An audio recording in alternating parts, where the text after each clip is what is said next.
Hello, welcome back from your weekend. Excuse me. So this is Colin. A lot of times, I think on this show in particular, we see if we can maybe steer away from a topic that virtually everybody in news media are covering. That doesn't seem possible sometimes, and this is one of those sometimes. This is our first chance really to talk about what happened last Tuesday night in the Atlanta area when a white gunman opened fire on 3 spas, killing 8 people. All but one of the victims were women, including 6 of Asian descent. And it seemed as though it was not an isolated incident. We've, of course, been through years of xenophobic rhetoric from former President Trump, often directed at Asians, particularly as regards the pandemic. And during that time, hate crimes against Asian Americans and Pacific Islanders increased 150%, according to one study by the Center for the Study of Hate and Extremism. Of the nearly 38 incidents reported to Stop AAPI Hate, a coalition of community organizations, 68% were women. More than 500 incidents have been reported in 2021 alone. So, obviously there's something going on here. And I just, before we get into the guests, I'll just say I was having an odd reverberation right before the show today. So I went to Yale University, and there was a place called Calhoun College, and I just didn't think about it at all. Like, I don't even think I knew in 4 years of Yale that it was named after John C. Calhoun. At least that's the way it sets up in my mind these many, many decades later. But when it became obvious that that was the case quite recently, within the last 4 or 5 years, and I wound up writing for Salon about it, and I asked my roommate. My roommate for 3 years was a guy named Ken Jennings, not the Jeopardy guy. Ken Jennings is black and left-handed. And I said, Ken, did we know that? Did we know that in 1975 that there was a college named after John C. Calhoun? And he said, Colin, you know what it's like to be left-handed. When you're left-handed, you notice a lot of things that don't work for left-handers, ways in which left-handers are structurally disadvantaged in what seems to be a normal environment to everybody else. He goes, that's kind of what it's like being black.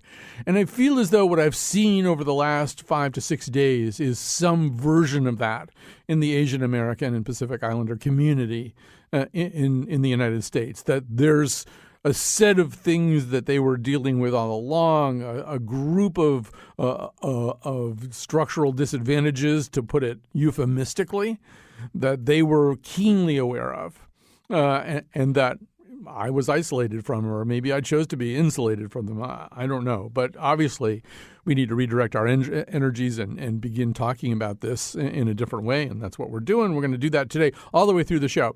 So before I introduce to you the guest we're fortunate to get here for the top of the show, I do want to say the second segment of the show, the explanation proffered by the shooter and somewhat embraced by the police, was that he was a sex addict and that this was his way of somehow or other dealing with his moral repugnance connected to his sex addiction.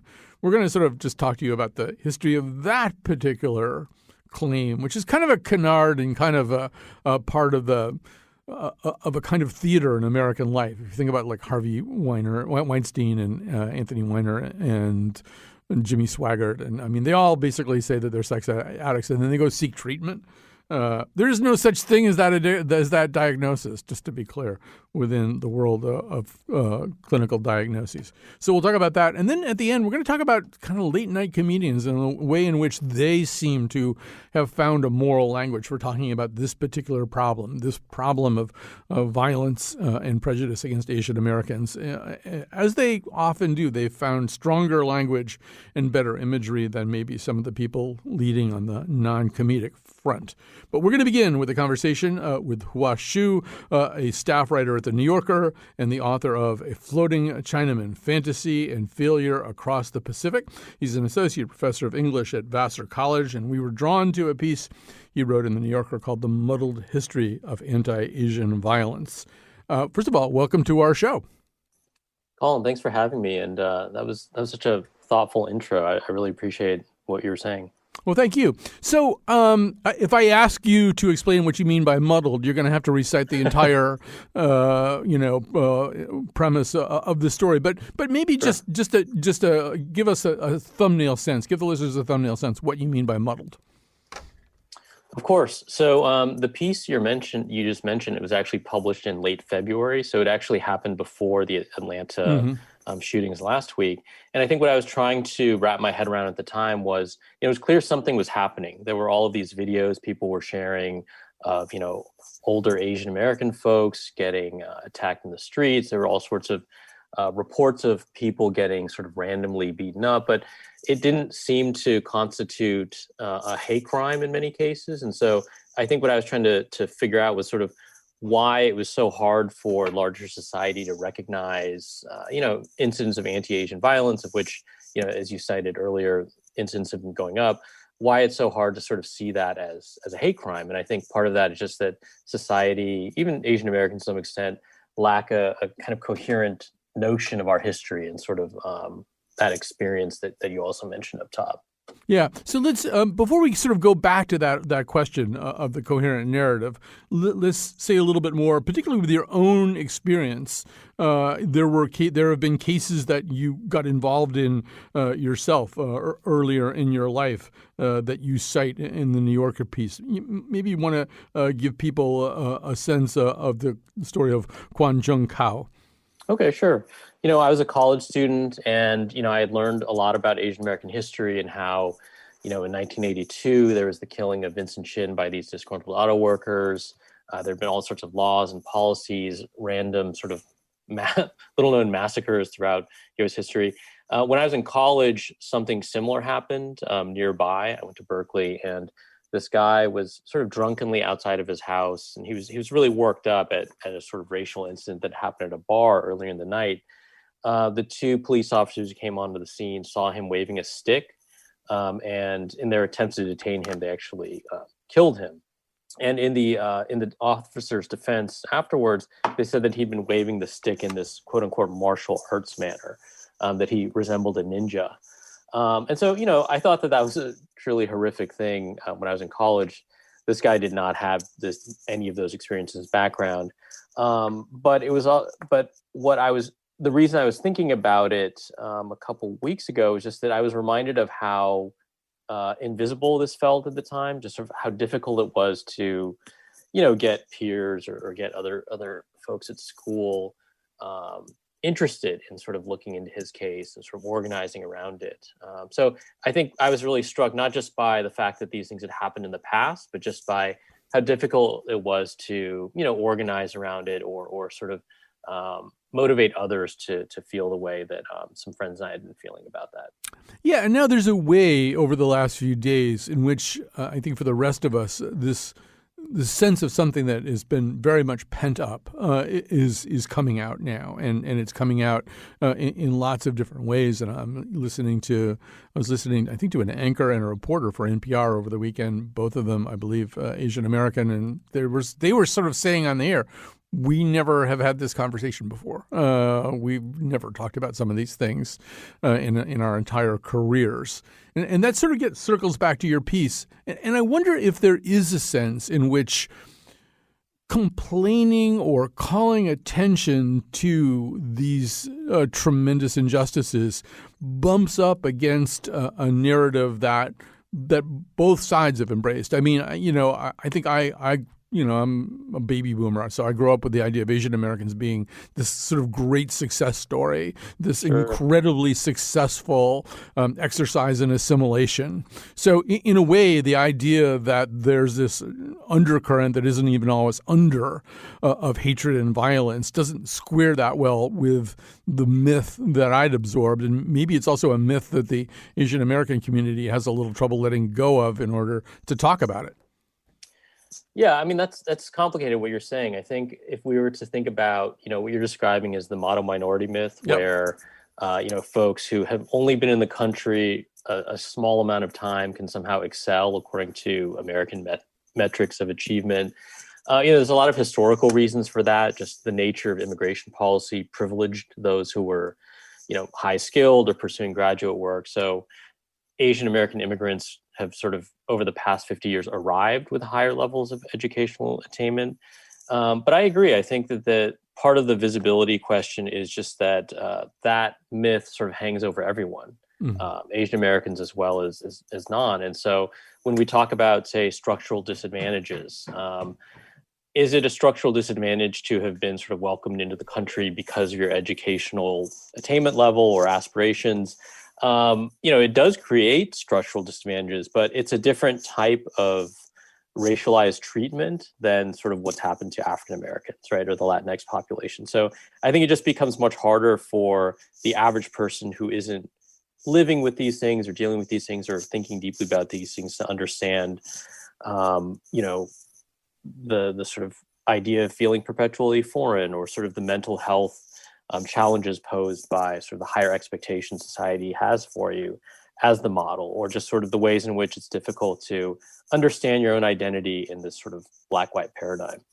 Is there a way in which it could be said that Donald Trump kind of almost unintentionally brought this into the foreground just because he's always been such an all-purpose exploiter of societal divisions in America? Anything that he could possibly use to advance his own cause by demonizing some other group was very much a reflexive trait for him. And so he did it with Asians, and in a way, it feels like, I mean, first of all, there's a horrible set of consequences to it, not at all limited to what happened last Tuesday night in Atlanta.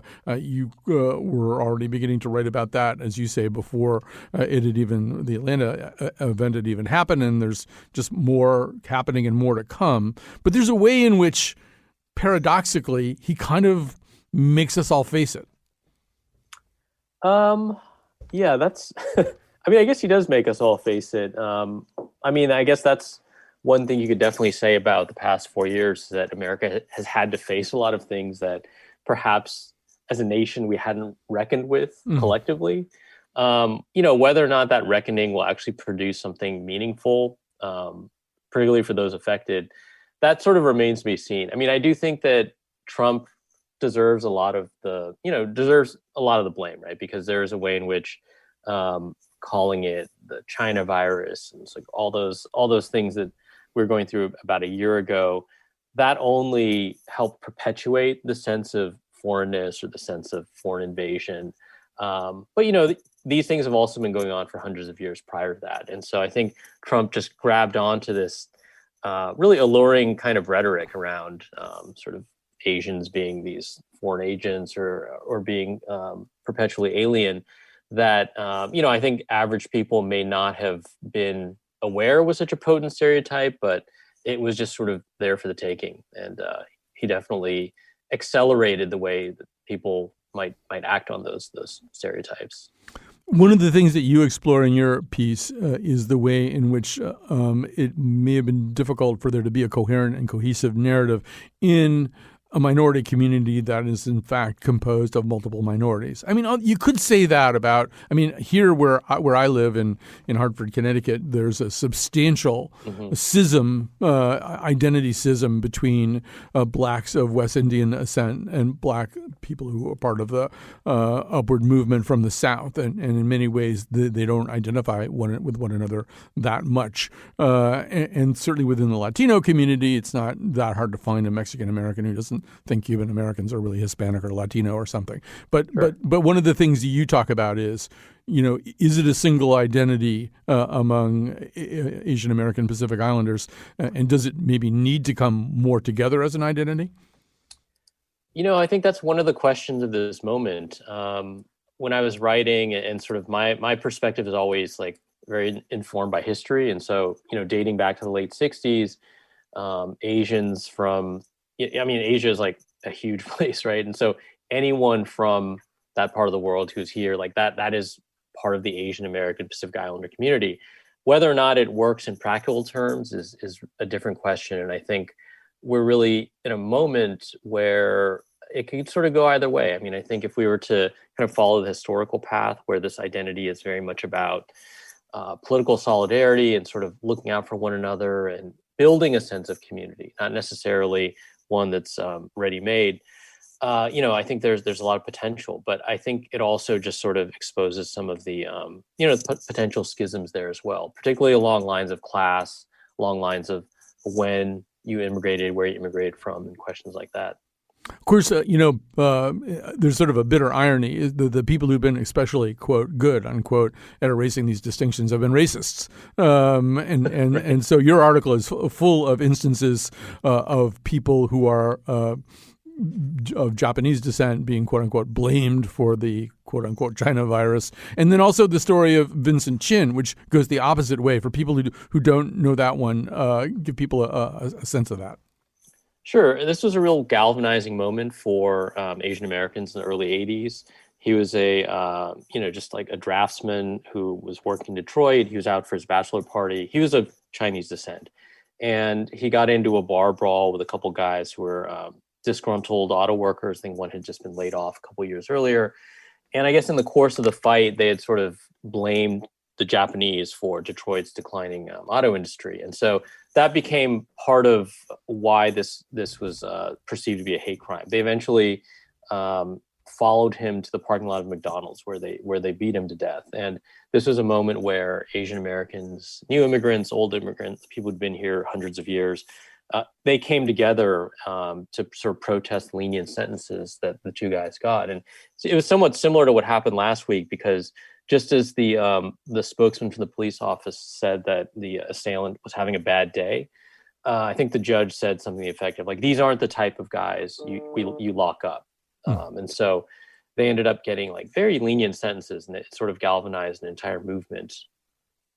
Although the way you begin treating any problem is to name it, and if there's a kind of a reluctance, maybe on all sides for different reasons, to name the racism that's part of all of these stories and many, many other stories. And maybe also a time to talk about intersectionality, the sense that this problem is, I mean, some of these stories seem very, very similar in narrative structure to Black Lives Matter stories, to stories of members of the Black community who've been shot for no good reason and who the crime against them has been minimized, and the people who did it, often members of the police force, are under-punished. It just there's a familiarity to this that makes me think, well, is there maybe a mistake in not making more common cause among everybody who's coming out on the wrong end of this? In a strange way, over the past week, there have been moments of I don't want to say hope, but it does feel as though some of these connections are being made.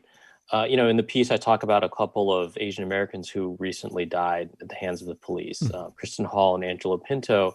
And those are definitely cases that feel less like incidents of, quote unquote, anti-Asian hate, and more just like moments where policing really overstepped its bounds. So I think that you are starting to see conversations, whether it's Christian Hall and Angelo Quinto, who are Asian American, sort of becoming part of a larger discussion around policing and communities of color, or different communities. Even the fact that we're having this conversation now, beginning to recognize the sort of intertwined fates of folks of color, minorities, and whatnot.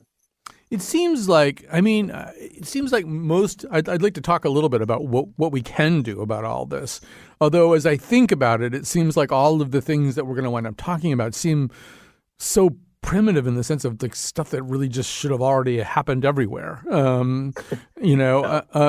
me, I've been thinking, so we do a different kind of show on Fridays. It's a cultural roundtable, and sort of rotating group of panelists, and one of them is named Tracy Wu Fastenberg, and so as her name, or the middle part of her name suggests, she is of Asian descent, and she happened to be on last Friday. And I was just thinking, well, I've been more aware of this stuff during the pandemic, of the just, casual persecution of Asian Americans, because I know Tracy and because I'm aware of things that she said, and I'm with her on Facebook,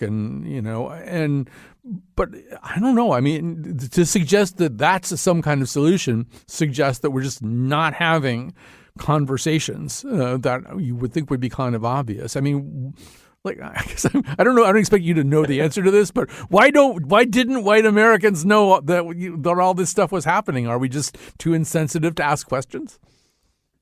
I can't answer that, yeah. As somebody who's not a white American, yeah. But I do think that there's probably just we only have so much curiosity or compassion throughout the day, and it's not that Asian Americans were ever undeserving of that, but perhaps that sense of curiosity or compassion just never really extended there until it really had to. So, I mean, I think it's positive that you're thinking about these things, or that, you're so forthright about kind of the ways in which the past week has changed your perspective. And, I hope people listening, people in our lives can sort of do that for one another, regardless of whether something horrific has happened. But just, we've never had so much access to other people as we do now with the internet, but we've never been so like unempathetic or so callous toward one another. And so, at the end of the day, I think that's the only place where we can just start as individuals.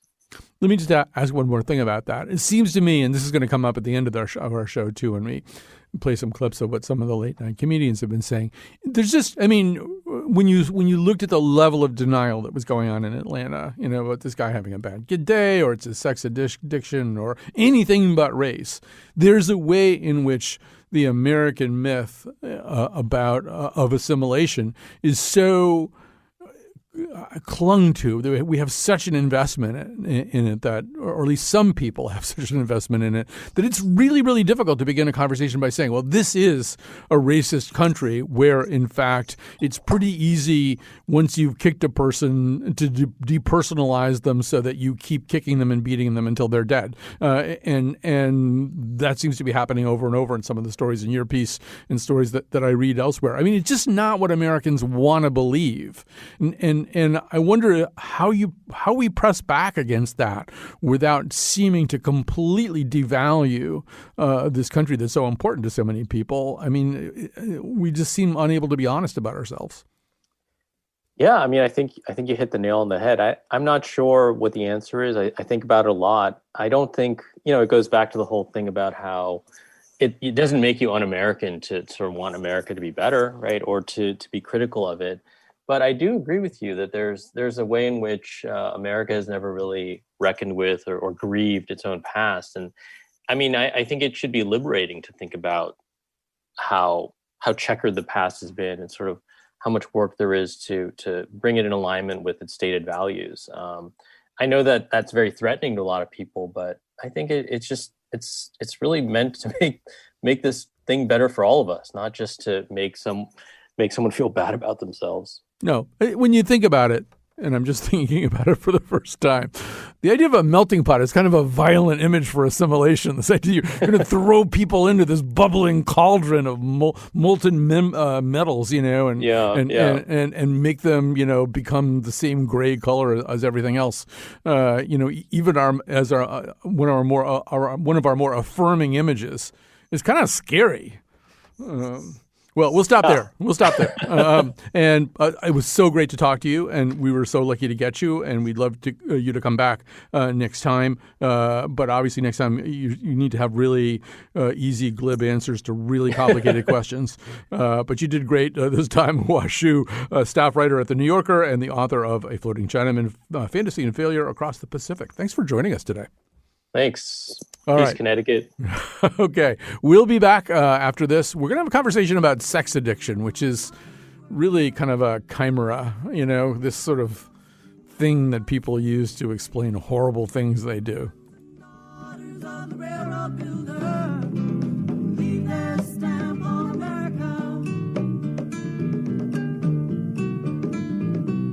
We are the children of the Chinese waiter.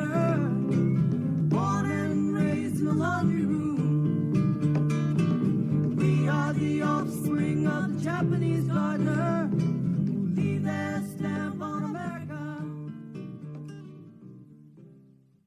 All right, so we're back. We are continuing to talk about the killings in Atlanta last week, but we're kind of coming at them from different angles. We're going to talk now about the claim made by the killer that he had a sexual addiction, that he was killing as a way to eliminate the temptation, which, of course, doesn't make any sense at all, even on its own terms. Joining us now is Joshua Grubbs, an assistant professor of psychology at Bowling State University. His research is primarily concerned with the scientific study of addiction, personality, and morality. Thanks for joining us today. Thank you very much for having me. So let's talk about this term. First of all, we should say that whatever the latest iteration of the DSM is, the Diagnostic Manual of Clinical Psychology, it doesn't recognize sexual addiction as a thing. That is certainly correct. There was a proposal back many years ago now for the inclusion of a new disorder called hypersexual behavior disorder or hypersexual disorder, which would have basically been sexual addiction, but it didn't make it for inclusion. It was studied pretty extensively, and then ultimately it was not included. Now, having said that, the DSM is just one manual for diagnosing mental illness, and on a global scale, the International Classification of Diseases by the World Health Organization is much more commonly used. And they do have a diagnosis coming out in the 11th edition next year of compulsive sexual behavior disorder. It's an impulse control disorder, but it pretty much does cover what we might call sexual addiction. Explain, well, if there is a distinction worth making, what would it be? I think the main distinction is that at this point, we really don't have enough evidence to parse out in a very scientific way whether or not compulsive sexual behaviors, people that are out of control in their sexual behaviors, whether or not that's truly an addiction. Addiction is a debated topic in the academic communities to begin with. It really is, though, an academic kind of scientific and research debate more so than maybe a public debate. And what I mean by that is, at the end of the day, if I tell you, well, I know that you're doing this behavior way too much and it's ruining your life, but calling it an addiction is wrong. It's really an impulse control disorder. I don't think that matters a lot to most people. If you feel like you're out of control and you can't stop, the exact words you're using may not matter that much, even if the neural mechanisms and the exact presentation of symptoms fall in one category versus another. Right. I think in layman's terms, an addiction would be something that you can't stop doing even when you know it's counterproductive for you and even destructive of other aspects of your life. And maybe also something which, if you tried to stop, you would go through identifiable withdrawal symptoms. Right. But another way to think about this is in terms of neurochemicals, right? Right. You get addicted to dopamine and adrenaline and all kinds of stuff. I don't know if addicted is the right word, but when you start getting those baths, in your brain of those chemicals, it starts to resemble an addiction to alcohol or nicotine or something else, maybe a little bit more. Yeah, at the end of the day, all of us seek experiences that release pleasure-seeking chemicals in our brains. And sex is one of those experiences. People don't have sex just for procreation. I know that that's probably shocking to most of your listeners, but as it turns out, humans do seem to seek after this because they enjoy it. And the reason that we enjoy it is based on specific neurological, responses to the behavior. And so, yes, there are neurochemical processes going on that signal pleasure that people can become quite obsessed with obtaining. Arguably, that applies to a range of behaviors, but sex seems to be particularly high on that list for people.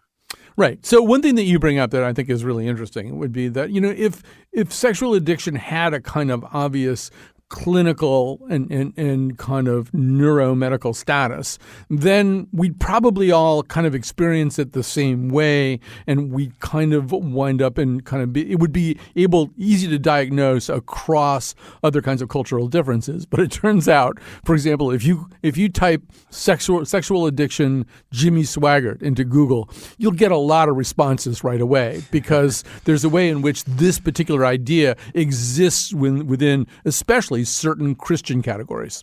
That's certainly correct. Mental illness is inherently culturally mediated and moderated, which is a fancy way of saying that mental illnesses often do look a little bit different in different cultures. But addiction in particular, alcohol addiction is alcohol addiction, and the dependency and the physical craving patterns and all of that are quite similar, whether you're in Russia or the United States or in Brazil or in China. These type of cultural norms don't necessarily dictate the physical experience of addiction in the same way that we might see with something like, supposed sexual addiction. You're absolutely correct. The Christian community in particular seems to have some really interesting sort of dynamics around this. Yeah, and it makes sense from a certain point of view. I'm going to use a word that I probably shouldn't use in this particular context, given what happened last Tuesday. But there is a kind of kabuki, a kind of American symbolic theater that we've become kind of familiar with. Somebody gets caught doing something, sometimes it's a religious leader, sometimes it's an Anthony Weiner or a Harvey Weinstein. And you can pretty much set a kitchen timer for when they're going to say, I've got a problem, I'm seeking treatment, you won't see me for a while, I'm going into treatment. It's Jimmy Swaggart, it's Ted Haggard, it's, and that's sort of because, and that's why I kind of use that word, that loaded word kabuki, which obviously a little bit clangs wrong right now, but because we can recognize the symbolic nature of this. Oh, this person has a thing going on that's clinical in a muddy way. He's going to go do something about it, and then he's going to come back, presumably kind of treated and released. I mean, it's a recognizable social narrative. Right. I mean, that is certainly correct. I have... I don't even want to say joked, but I've commented several times this past week that I'm quite used to being asked to comment when, the Anthony Weiners and Harvey Weinsteins go through and make their claims of sexual addiction and needing treatment. I'm not used to being asked to comment on sexual addiction in the wake of, mass murder, because that is not the normal cultural narrative that we see around it. So the other thing that we haven't mentioned yet so far is pornography. And that often comes up in these kinds of narratives. And, this person used pornography as a teen. I mean, first of all, doesn't everybody use pornography as a teen? So to what degree is pornography and the use of pornography a useful thing for us to talk about or to apply to this level of dysfunction? So you are correct. At this point in history, it's basically 95+% of adolescent boys report using pornography intentionally at least once, most of them reporting much more regularly than that. And the statistics for adolescent girls is a bit smaller, but it's still anywhere from 40 to 70%, depending on the study and how they ask the questions. And so pornography is this incredibly commonly engaged in behavior, even in adolescence, and it keeps going up as you go through early adulthood. And so, yes, pornography is extremely common. It's a very normal kind of recreational sexual activity that people are engaging in. Some people do report that they have an addiction to pornography, which again is every bit as hazy and controversial as the sex addiction idea. In fact, it typically is thought of as a type of sex addiction if it were to exist. But again, it's quite controversial. And yet, again, I'm not sure that the framing of that discussion, I mean, again, it's quite fascinating, but it probably doesn't account for acts of violence. Because again, if hundreds of millions of people in the United States are using pornography regularly, and if recent studies are correct, of that hundreds of millions, probably a few million of them, and probably talking 1 to 4 million of them, have concerns that they might be using too much pornography. There aren't 4 million people going out and committing mass acts of violence to get rid of their temptation. So again, the logic of connecting this particular act to that particular addiction or compulsion or whatever you want to call it doesn't quite flow. It doesn't flow naturally, for sure. I think it's attractive to certain people who want to do something about pornography. Right. But there's also, I think, that's kind of that ship has sailed. I mean, or that horse is out of the barn, or whatever you want to say. You're not going to be able to do anything about pornography anymore. It's done. The other thing that I think is sort of, and you just alluded to it in your answer, but I want to sort of tack it down a little bit more sharply too. To me, one of the most potentially toxic things about the way this whole thing got talked out initially, and this guy's own claim that he had a sex addiction, even if we were going to subscribe to the WHO and say, okay, there's something that's almost like sex addiction and it's nameable and stuff like that. Well, there's a lot of things that are nameable. I mean, there are phobias that are nameable. People have I think ailurophobia is the fear of cats. Well, I mean, if I had that doesn't mean I'm going to go kill every cat in my neighborhood or kill 6 cats or 8 cats to somehow remove the problem that cats pose to me. The notion that there's an easy leap from I have this problem and that's why I had to go kill 8 people. I'd hate to see us make that into some kind of natural leap. That's the difference between this and Ted Haggard and Jimmy Swaggart and Harvey Weinstein and Anthony Weiner, right? That's not what they did. They were trying to explain why they were doing creepy sex stuff, not why they were killing people.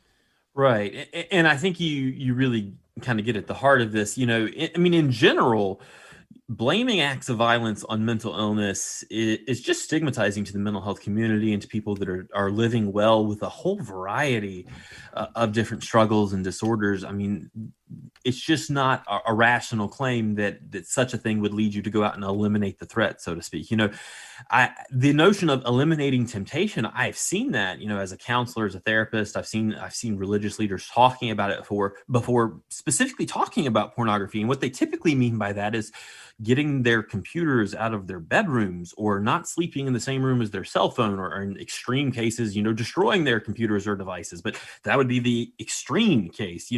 Again, there's no version of this that goes out to someone committing murder to get rid of a temptation that was in front of them. Again, that logic, perhaps that is what he felt he was doing, but it does not make sense. All right, we're going to stop there. I will say that we've been talking to Joshua Grubbs, who's an assistant professor of psychology at Bowling Green University. His research is primarily concerned with the scientific study of addiction, personality, and morality. We discovered him partly because of a piece in The Conversation, a site that we like a lot, called Sex Addiction Isn't a Justification for Killing, or Really an Addiction. It reflects a person's own misgivings about sex justification. Thanks for joining us today. Glad to do it. Thank you for having me. We'll take a break, and we will be back with more. Think about what you have done to me. The damage is much deeper than you'll ever see. Hit me like a hammer to my head. I wonder were you pushed or were you led? Why did you do it? Why did you do that thing to me?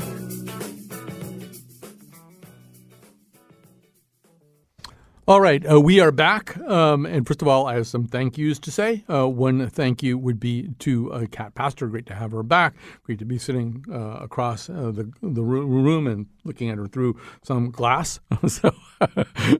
Which is how we like to look at people these days. We like to have a big pane of glass in between us and them. Nonetheless, it's great to have her there. She's the technical producer of this show, the person who makes it all sound so good. And then we got Betsy Kaplan, who is not here, but feels like she's here. She's the senior producer of the Colin McEnroe Show and the producer of this particular episode.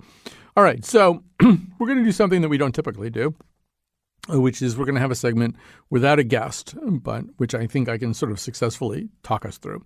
And here's what the segment's about. It's kind of about the role that comedians play in a situation like this. Now, you wouldn't think ordinarily that a mass shooting would be a time when we would need comedians, or that comedians would be especially well situated to address.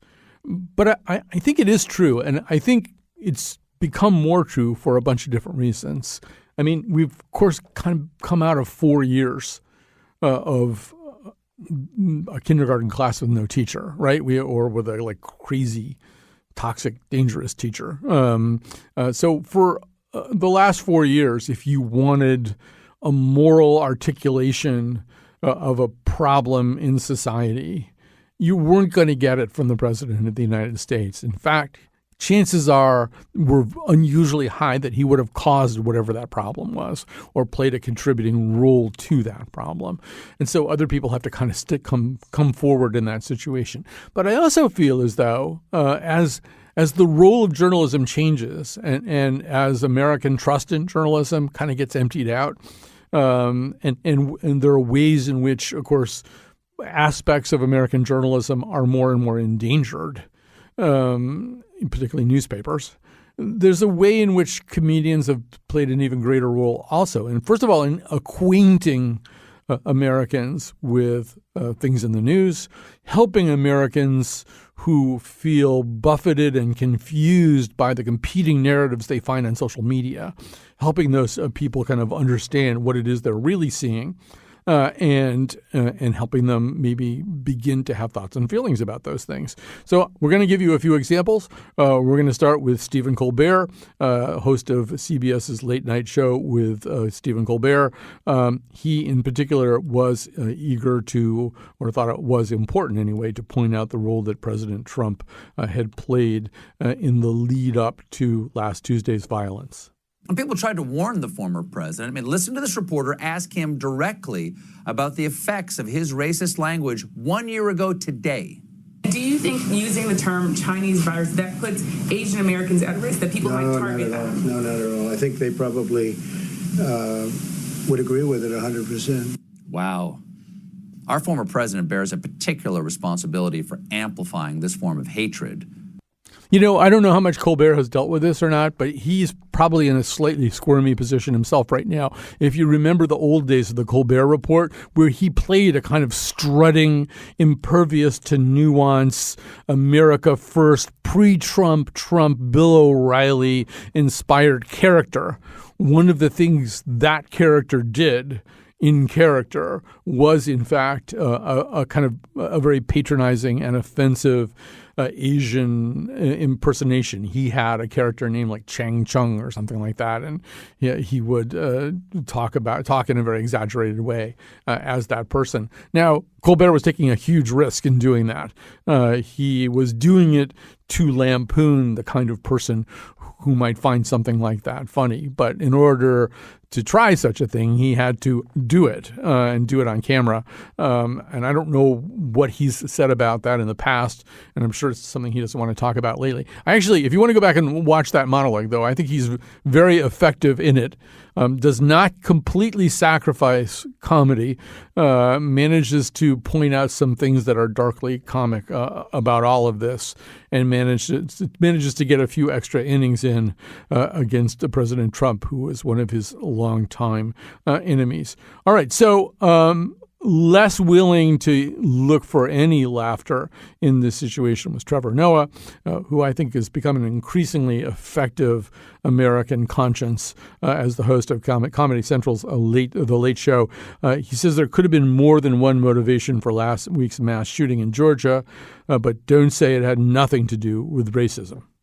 Racism, misogyny, gun violence, mental illness. And honestly, this incident might have been all of those things combined, because it doesn't have to be one thing on its own. America is a rich tapestry of mass shooting motivations. But whatever you do, please don't tell me that this thing had nothing to do with race. Even if the shooter says that, he thinks it had to do with his sex addiction. You can't disconnect this violence from the racial stereotypes that people attach to Asian women. This guy blamed a specific race of people for his problems and then murdered them because of it. If that's not racism, then the word has no meaning. It was interesting to watch that and to see the obvious disruption of Trevor Noah's normal kind of comic, cool demeanor. He clearly is in no mood to make any kind of jokes about this. And I think that's another part of this, all right, is that the people who make us laugh, particularly the people who make us laugh on kind of a daily basis, people who host these late night shows who are on very nearly daily, become kind of, if you're a fan of the show, they become part of the warp and weave of your own existence. So you're used to a certain way that they are. You're used to a certain demeanor that they pretty consistently exhibit as you tune in every night. If they break with it, it's a big thing, and you really notice it. And there's just this really, really long tradition anyway of Americans, of American comics, starting at least with Will Rogers, and then moving through Lenny Bruce, and then moving through Richard Pryor, being able to say the truth. And some of it goes back to Shakespeare, to the idea of the fool who could speak the truth to the king when others could not. But there's a way that comedians do this for us. And there's a way in which late night comic commentary has become increasingly important. And I do feel as though, I say this with some chagrin as a journalist, but I feel like in some ways it is a little bit of filling a vacuum. Sometimes we have not done as good a job of explaining this stuff. And sometimes we don't do as good a job of explaining this stuff. And I would say that John Oliver now has emerged. I mean, John Oliver should, if he hasn't been nominated yet, John Oliver should and will be nominated. There's actually a Pulitzer category called explanatory journalism. His show does it remarkably well, often about very complex and under-documented topics. And it's with each passing season, I think, taking tiny steps away from pure comedy. It left pure comedy a long time ago, taking tiny steps away from comedy and more towards serious content. I think I quoted this last week talking to Lauren Euler, but Robertson Davies, the Canadian writer, in writing an essay about humor, he said something to the effect that scratch a humorist and you will find a deeply serious person who has discovered that humor is the medium in which he or she functions best in terms of getting that message across. Because I think that's another part of it. We're willing to hear hard truths from people who ordinarily make us laugh because we have a positive association with them, because we don't associate them necessarily with bitter medicine. So, although with John Oliver, I think we're getting more and more used to that particular mixture. So, when I was first proposing to producer Betsy Kaplan, maybe we'll do a final segment that's about late night comedians talking about this stuff. And I'd already seen the Trevor Noah thing and the Stephen Colbert thing. And then I said, we were saying this on Sunday morning in a set of emails. I said, and John Oliver will definitely come through tonight. There's no question about that. So here's John Oliver, host of HBO Max's Last Week Tonight with John Oliver, who says that hate crimes against Asian Americans are very American, and so are Americans denying that they're racist. Anti-Asian racism has long been a fact of American life. From the treatment of Chinese railroad workers in the 1800s, through the Chinese Exclusion Act, through the Watsonville riots in 1930, in which a white mob rampaged through a Filipino community, through the internment of Japanese Americans during World War II, through deadly cases of racial scapegoating, like the murder of Vincent Chin, killed in 1982 by 2 white auto workers in Detroit. Witnesses said the men mistook Chin, a Chinese American, for being Japanese, blamed him for taking their jobs, and beat him to death. And by the way, even though they had reportedly used racial slurs during the attack, the men still tried to claim that they were not motivated by race. So not only are hate crimes against Asian Americans very much American, so is denying that they're racist. It's all so American, in fact, the national anthem could probably begin, "Oh, say can you see that this wasn't about race."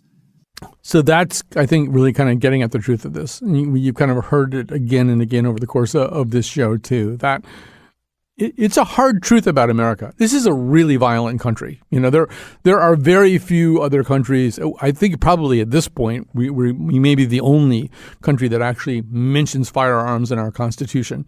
Mexico and Guatemala did have references to firearms in their Constitution, but have since either amended them out or scrapped that Constitution in favor of another one. Our myths are violent. Our myths are violent in a way that exaggerates even some of the real violence. For example, our myths of the role of guns in the so-called Wild Wild West are exaggerations of history. The historian Richard Slotkin has written about this in Gunfighter Nation because we want that story. We like that idea that at some point in the 19th century, there were places in the West where disputes were settled man to man in very violent ways with guns. We want that story to be truer than it really is. And we have a hard time admitting to ourselves. We see ourselves as this island of peace and prosperity.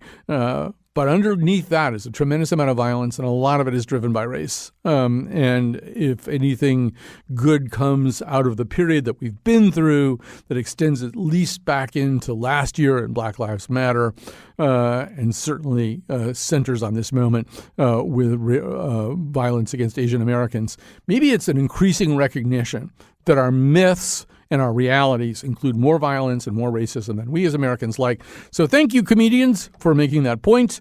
Thank you, Betsy Kaplan and Kat Pastor, for helping me do this show today. We've got a whole raft of shows ready for you this week, so stay with us.